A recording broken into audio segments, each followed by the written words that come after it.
حضرت مولانا احمد علی لاہوری کا تعلق سکھ گھرانے سے تھا۔ آپ ابتدائی جوانی میں کلمہ پڑھ کر مسلمان ہو گئے اور آپ دور حدیث کے درجے تک پہنچ گئے۔ آپ یہ واقعہ خود سنایا کرتے تھے کہ جب میرے سسر کو ان کے گھر والوں نے کہا کہ اب ہماری لڑکی جوان ہے، اس کے لیے کوئی مناسب رشتہ تلاش کر کے نکاح کر دینا چاہیے، وہ پنجاب کے مدارس کے دورے پر نکلے تاکہ انہیں اپنی بچی کے لیے کوئی عالم فاضل نوجوان مل سکے۔ حتیٰ کہ دارالعلوم دیوبند پہنچ گئے۔ جب انہوں نے دور حدیث کی کلاس کو دیکھا تو ان کی نگاہیں میرے اوپر اٹک گئیں۔ انہوں نے شیخ الحاضہ حضرت مولانا محمود حسین رحمۃ اللہ علیہ سے پوچھا کہ یہ طالب علم کون ہے؟ انہوں نے بتایا یہ سکھ گھرانے سے تعلق رکھتا ہے، مسلمان ہو کر ہمارے پاس علم حاصل کر رہا ہے۔ انہوں نے پوچھا کیا یہ شادی شدہ ہے؟ لہٰذا حاضہ نے فرمایا نہیں۔ انہوں نے شیخ الحاضہ سے پوچھا کیا یہ شادی کرنا چاہتا ہے؟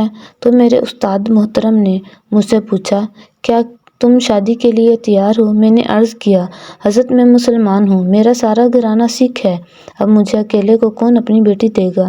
انہوں نے پوچھا کہ اگر کوئی آپ کو اپنی بیٹی نکاح میں دے تو کیا خیال ہے؟ میں نے کہا حضرت میں اس سنت کو ضرور ادا کروں گا، میں اس کے ترک کا گناہ اپنے سر کیوں لوں؟ چنانچہ میرے سسر صاحب نے فرما دیا کل عصر کے بعد نکاح ہوگا۔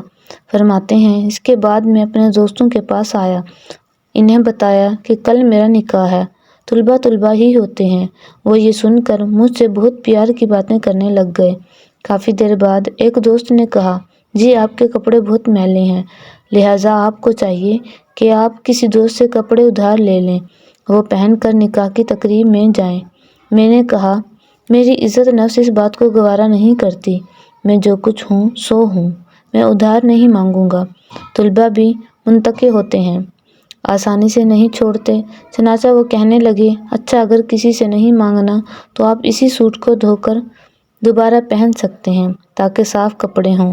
حضرت کہتے ہیں میری بدبختی آ گئی کہ میں نے اپنے دوستوں کی بات مان لی، چنانچہ میں نے دھوتی باندھی، کپڑے دھو لیے۔ سردی کا موسم تھا، اوپر سے آسمان ابر آلود ہو گیا، عصر کا وقت آ گیا۔ میں نے مسجد کے ایک طرف کپڑے ہوا میں لہرانے شروع کر دیے اور ساتھ ہی ساتھ دعائیں بھی مانگنا شروع کر دی کہ اے اللہ ان کپڑوں کو خشک فرما دے، اور موسم کی خرابی کی وجہ سے کپڑے خشک ہونے پر نہیں آ رہے تھے۔ حتیٰ کہ عصر کی اذان ہو گئی۔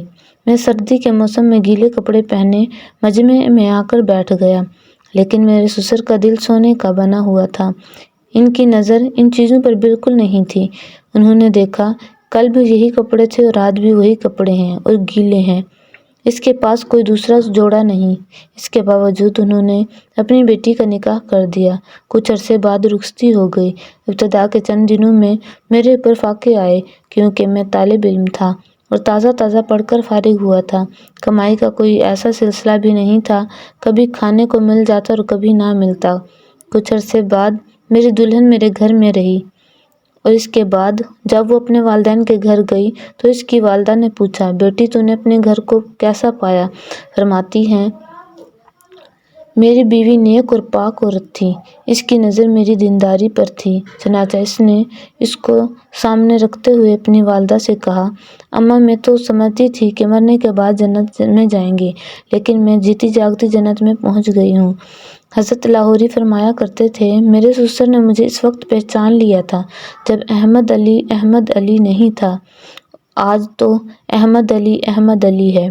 تو دیکھیں یوں بھی نکاح ہوا کرتے ہیں، ہمارے اکابر یوں ہی نکاح کیا کرتے تھے۔ آج کل دیکھیں کہ نکاح کو ہم نے کتنا بڑا مسئلہ بنا لیا، اس لیے پھر برکتیں نازل نہیں ہوتی، گھر آباد ہونے کے بجائے برباد ہو جاتے ہیں۔ لہٰذا ہمیں چاہیے کہ ہم سادگی سے اپنا نکاح کریں۔